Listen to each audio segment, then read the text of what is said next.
Okay. Yeah. Okay.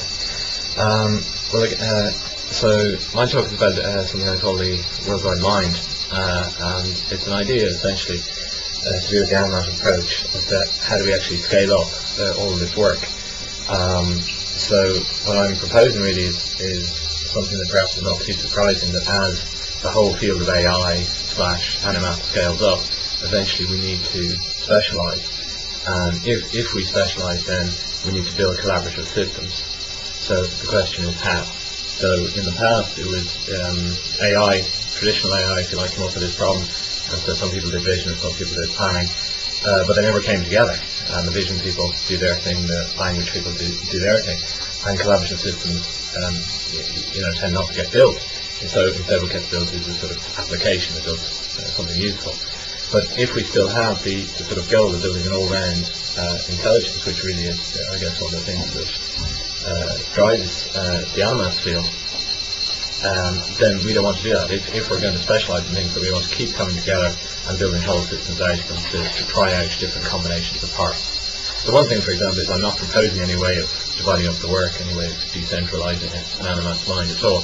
Instead, it's going to be a system where people will experiment with different decentralizations, different decompositions. So perhaps the most controversial aspect would be, I suggest that the only way we're going to do this is online. So obviously we're not going to be able to all work in the same laboratory. What's the alternative? Well, there's perhaps two basic approaches. One is you install things locally, so you bring in some kind of local platform.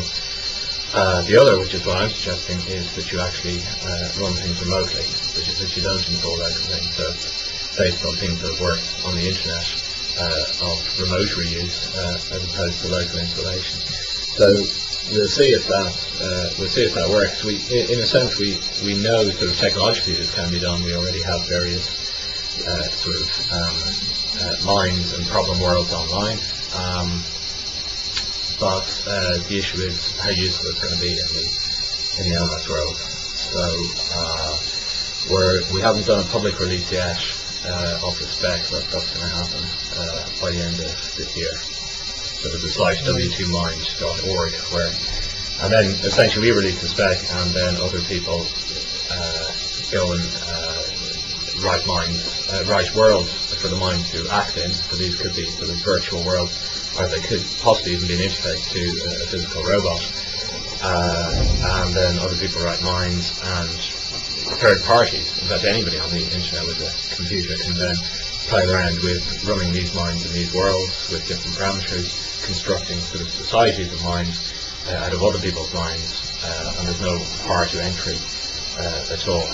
So what we're concentrating on now is putting some of the minds and worlds that people use, like Sorel's world, for example, online, and some action selection mechanisms, and then get a client whereby people can sort of run one remote mind in a remote world. So the next thing really is some kind of public release of the spec that hopefully will stay backward compatible with on the w2mind.org site later this year. Yeah. Thank you. Okay. Thank you.